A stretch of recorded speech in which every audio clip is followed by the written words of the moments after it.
შენ უნდა ცისფერ ღრუბელთან იწვე, უნდა ღრუბელი გეფინოს ლურჯი. მე შენს მეუღლეს დუელში ვიწვევ, რომ ჩავახედო შენს კეთილს სულში. შენ უნდა უცხოდ მოსული ქარი გიფრიალებდეს ნისლისფერ მერდინს, გაიღოს უცებ სამოთხის კარი, მუხლებთან გეჯდეს შემკრთალი ღმერთი.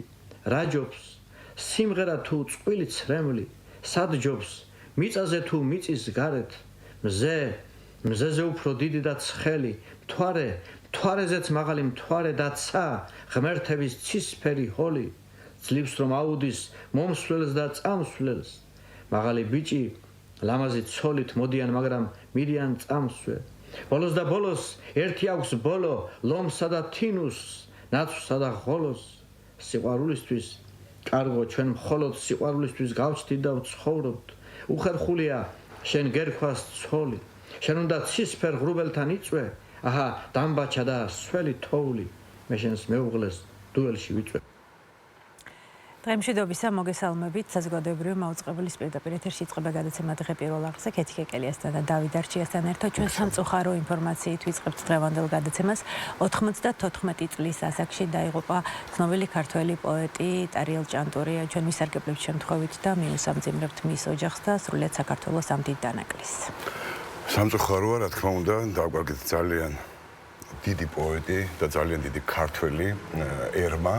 მაგრამ დარწმუნებული ვარ, რომ მისი ასე ვთქვათ ლექსების უკვდავი იქნება და თაობების გადაცემა.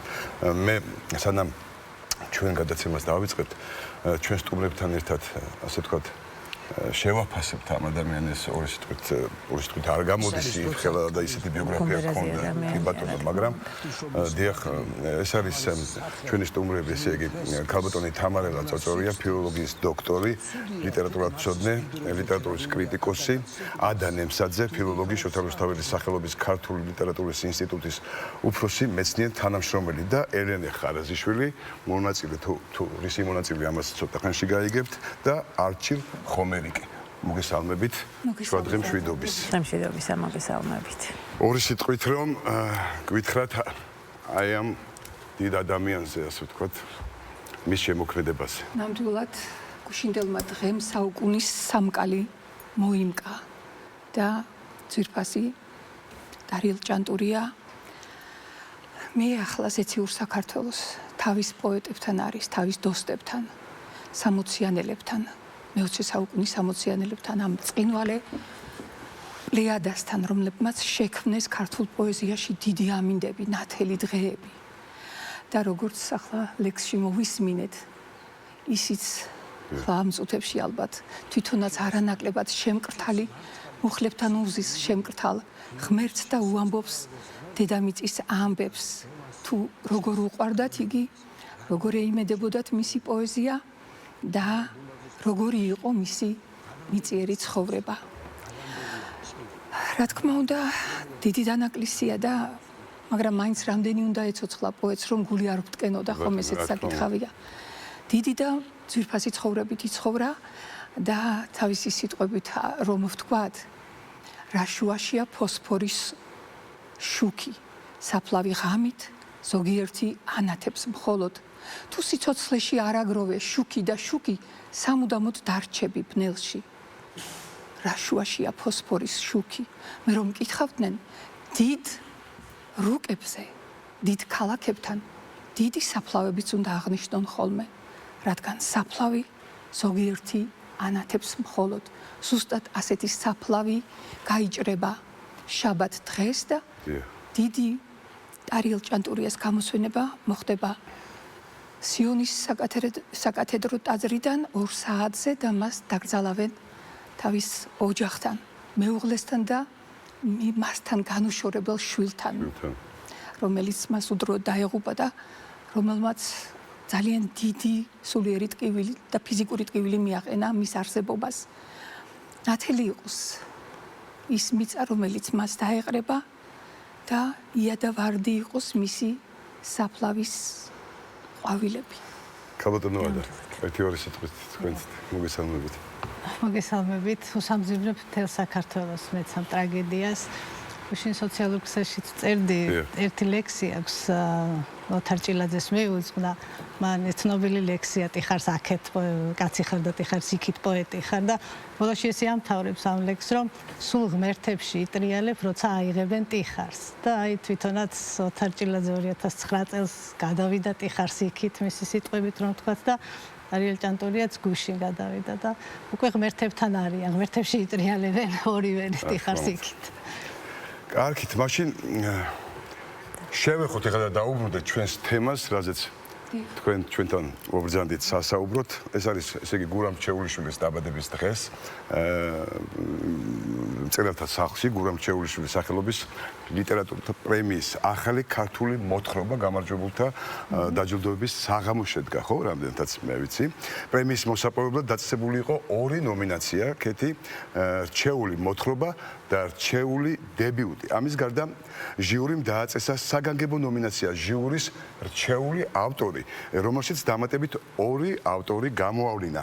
თუ ვინ გახდა გამარჯვებული და როგორ ჩაიარა კონკურსმა, ამას ჩვენი სტუმრებისგან შევიტყობთ და აბა დავიწყოთ ამ თემაზე საუბარი. ქალბატონ თამარა, თქვენგან დავიწყოთ. რამდენად კმაყოფილი ხართ, როგორ ჩაიარა? რა თქმა უნდა, იცით, დღევანდელი დღე სიმბოლურიც არის, იმიტომ რომ ტარიელ ჭატურია იყო გურამ ჩეულიშვილის თანამედროვე, იცნობდა კარგად მას და ასაკითაც ცოტა განსხვავება იყო. ისინი ორივენი ივლისის ადამიანები იყვნენ. 4 ივლისს დაიბადა გურამ ჩეულიშვილი და 11 ივლისს დაიბადა ტარიელ ჭანტურია და 3 დღეც რომ დაეცალა ღმერთს მისთვის, იგი გახდებოდა 94 წლისა.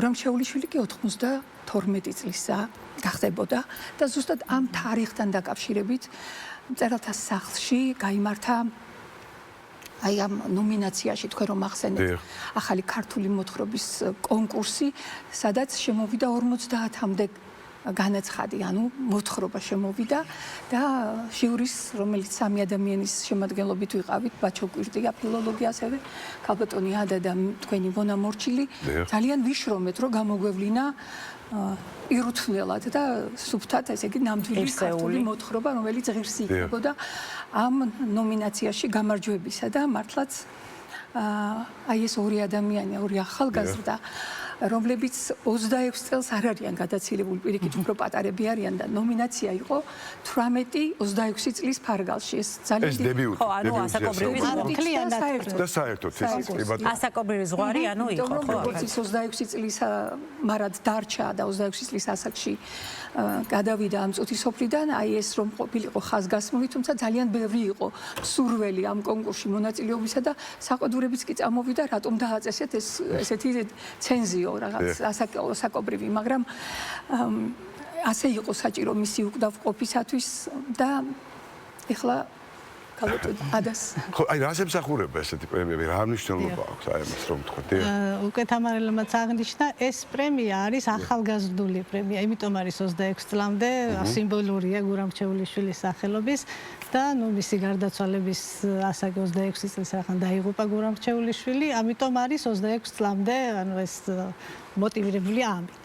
რაც შეეხება პრემიას, ახალგაზრდების მხარდასაჭერად არის. ანუ ამ კონკურსში მონაწილეობას იღებენ ის ადამიანები, რომლებიც ახლა იწყებენ სიტყვასთან ურთიერთობას, პირველ ძალებს ეხლა ცდიან ლიტერატურაში და ამიტომ ყოველთვის საინტერესოა, თან განსაკუთრებით საინტერესო იყო ჟიურისთვის ეს, იმიტომ რომ ახალგაზრდები რას ფიქრობენ, რას განიცდიან, რა ტკივათ, რა უხარიათ, როგორ გადმოსცემენ ამას, ეს ყოველთვის საინტერესოა და განსაკუთრებით საინტერესო იყო და იყო ძალიან მრავალფეროვანი. აი ყველა განსხვავებული სტილის და განსხვავებული თემატიკის და თვითონ ეს 2 გამარჯვებული ავტორიც ძალიან სხვადასხვაირები არიან, მაგრამ რა ემოციები იყო მაშინ შევეკითხოთ გამარჯვებულებს, აი როდესაც მიიღეთ და გაიმარჯვეთ. დავასახელებ რომ კიდე ხო, ესე იგი ელენე ხარაზიშვილი გამარჯვებული, ნომინაცია რჩეული მოთხრობა და ნაწარმოები ბროწეულის ხეები, კი ბატონო, და არჩილ ხომერიკი, ნომინაცია რჩეული დებიუტი,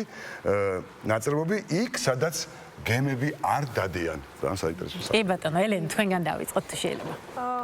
ემოციებზე. რა თქმა უნდა. შემიძლია ვთქვა, იყო ის, რომ ეს იყო მოულოდნელი ძალიან, საერთოდ არ ველოდი. და იყო ძალიან დიდი სიხარული. პირველ რიგში გრძნობდი თავს ისე, რომ ეს არის შენი პირველი დაფასება, განსაკუთრებით, როდესაც ასეთი ადამიანები კითხულობენ შენს ნაწარმოებს, აფასებენ მას. თქვენი პირველი კონკურსი იყო თუ პირველი კონკურსი იყო, კი.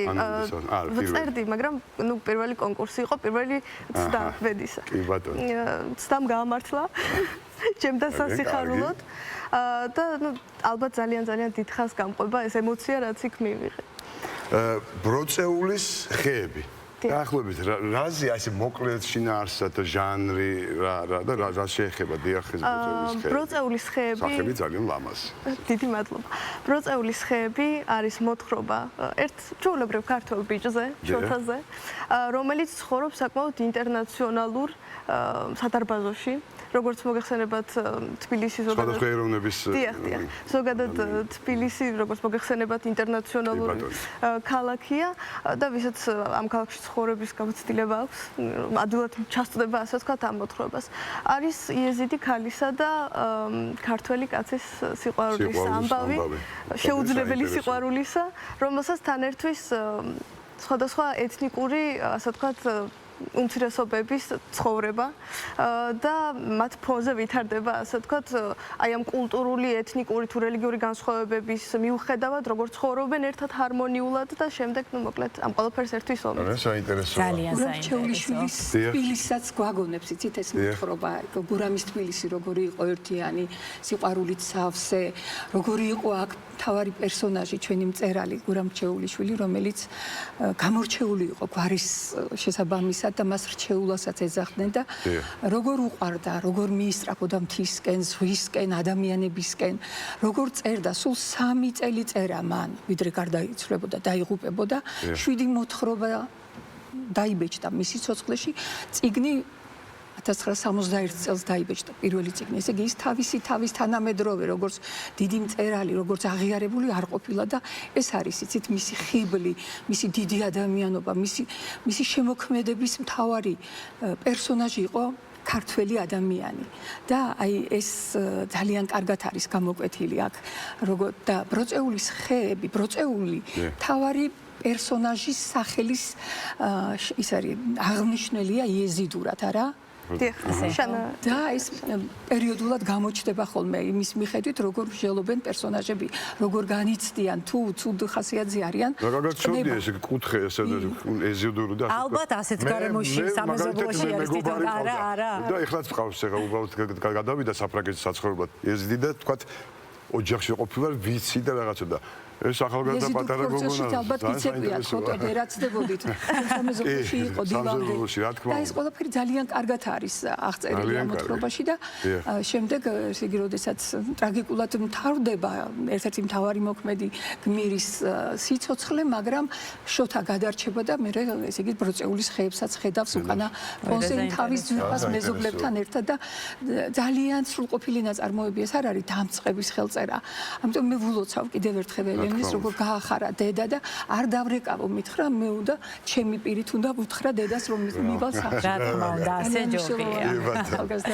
კიდევ ერთი გამარჯვებული თქვენთან შევარძეთ და ვითხარით რატომ არის აუცილებელი რომ ახალგაზრდები მსგავს კონკურსში ჩაერთონ და მიიღონ მონაწილეობა რას აძლევს ის დამწყებ მწერლებს და პოეტებს მოგესალმებით პირველ რიგში ბატონი ტარიელის გარდაცვალებას მე უსამძიმრებ სრულად საქართველოს ამ პროექტში მოხდი მარტივი რეკლამით სოციალურ ქსელში შემხვდა რეკლამა და ვიფიქრე რატომაც არა ვცდი ჩემს ბედს ამ მასშტაბის მოთხრობის კონკურსში მონაწილეობას ამ მასშტაბის ღონისძიებაში პირველად ვიყავი და სრულად არ ველოდი გამარჯვებას სხვათა შორის მეც ისე ვიყავი მისული უბრალოდ მაინტერესებდა გამარჯვებული ნაწარმოებები მაინტერესებდა რომ მე ნახა და მომესმინა ვინ გაიმარჯვა და ჩემი სახელის გაგონებისას გავშეშთი ვეღარ ვდგებოდი ფეხზე და ჩემმა მეგობარმა მითხრა მიდიო გადიო შენ სახელს ამობენო მე გავიგე მაგრამ რთულია რთული მაგრამ სასიამოვნო სასიამოვნო რა თქმა უნდა ვერ ვიჯერებდი რამდენიმე დღე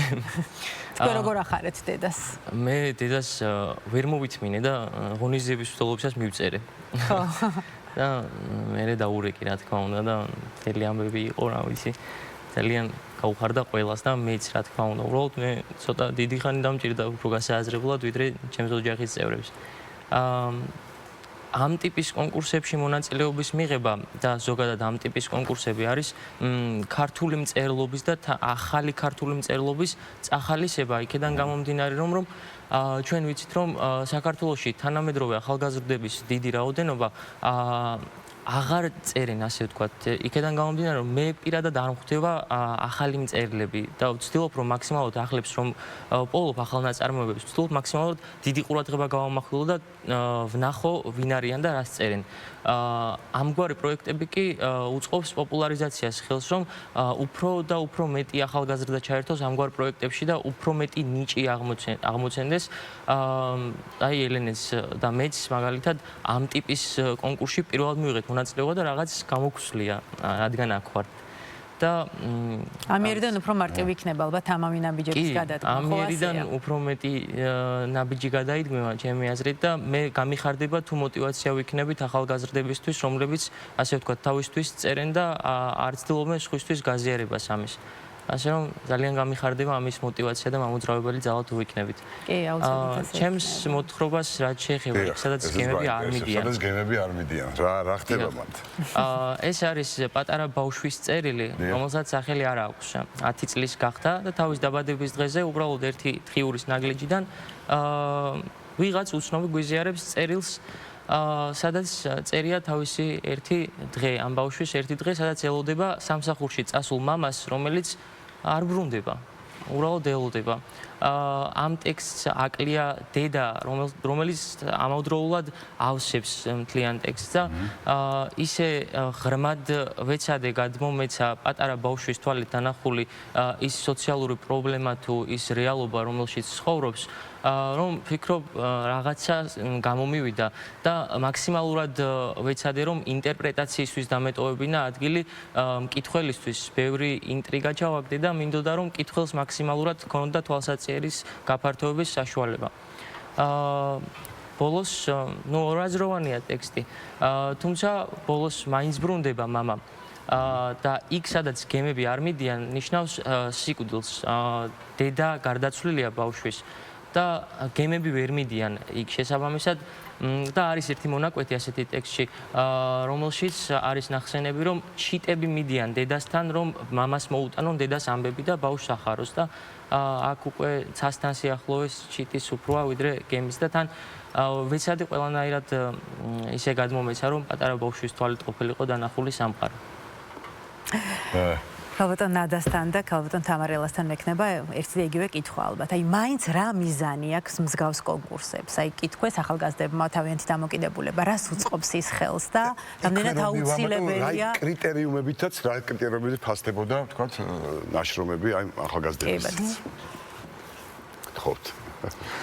დიახ, იცით, ხა ძალიან მომწურავად ისაუბრეს სიუჟეტზე და მე კიდევ ერთ დავამატებდი, რომ ეს აღზრდელობითია ძალიან ეს ნაწარმოები. იცით, იქ სადაც გემები არ მიდიან, ასეთნაირად დაშიფრულია, იცით, მამა არ ეუბნება შვილს და ტრაგიკული, ესე იგი, სიუჟეტი არ ვითარდება, რომ ბავშვმა იცის, რომ დედა იქ არის, სადაც ჩიტები ფრენენ და მოაქვს ამბავი და სადაც გემები არ მიდიან. ხომ ძალიან საინტერესოა ასეთი სათაურის მოფიქრება არანაკლებია, ვიდრე სიუჟეტი მე ვფიქრობ სათაურის დატვირთვა აქა.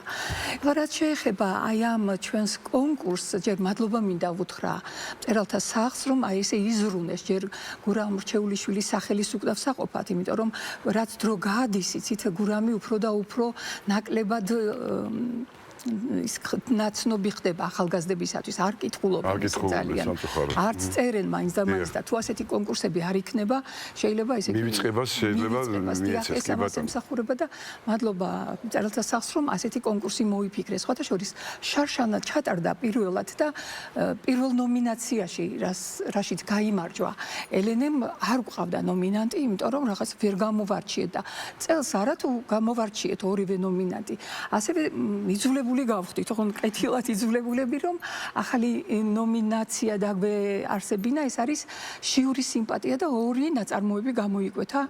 და ჩვენ შევეცადეთ, რომ ისინიც არ დაგვეტოვებინა, ეს არის ილია ჭანტურია და მეორე ნიკოლოზ გაბუნია. ნიკოლოზ გაბუნია, დიახ, ძალიან საინტერესოა, არანაკლები, იცით რო ყოფილიყო კიდევ საშუალება, შეიძლებოდა ფულადი ნომინაციითაც დაგვეჯილდოვებინა, იმდენად მოგვეწონა და ეხლა რაც შეეხება ამ მნიშვნელობას, ამ კონკურსისას ის რომ ორი ახალი ავტორი გამოიკვეთა, ორი ახალი ნაწარმოები შეიქმნა, გურამ რჩეულიშვილის სახელი კიდევ უფრო გაწისკრომდა.